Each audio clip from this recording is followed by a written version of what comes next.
We are now at an 80-year low in officer fatalities. What does that say about really the state of modern policing in America right now? I think we're seeing some really good improvements and gains. I think training has improved significantly. I think there's been a lot of push for de-escalation training to reduce the tensions in a situation so it doesn't have to go to a deadly force. I think tactics are important, individual and squad tactics. I think all too often, officers get very complacent in what they do. So having those reminders, going through that training to just say, no, this is what you have to do to be safe. And some states, Jan, have come along really nicely and passed some more of the move over laws. So many officers get killed along the interstate when they stop someone. So some states have passed more laws forcing you to move over as a driver in a vehicle.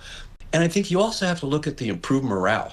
I mean, we're finally moving away from this defund the police movement. And that really helps the officers. They're more engaged. They're more energetic. They're willing to work hard. Because think of yourself. Are you going to risk your career? Are you going to risk your family's financial well-being, knowing that everything you do is going to be scrutinized with that negative attitude that you did something wrong? So a lot of good improvements over the past year. This also is leading to major drops in violent crime. We're seeing homicides down 18%, robberies down 20%, rapes down 7%, and aggravated assaults down 5%. In fact, the FBI reports murders are at their lowest level in more than a century.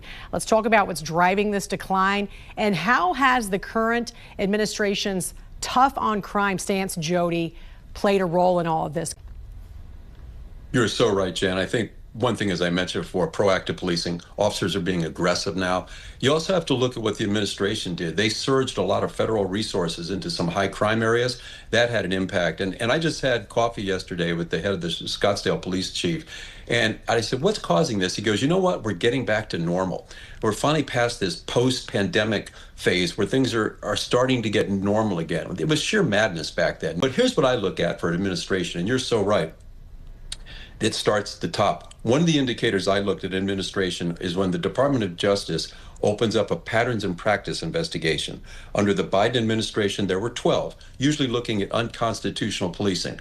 Under the Trump administration, there's been one, and that was against the Los Angeles Sheriff's Department to examine why they're taking so long to process CCW permits. So you can see the different attitude, and I think when you have an administration like this who's empowering the police departments, you're going to get preventative policing based on their proactive activities. So it's really a positive swing for the police, and I think we can expect more of these significant gains in reducing crime.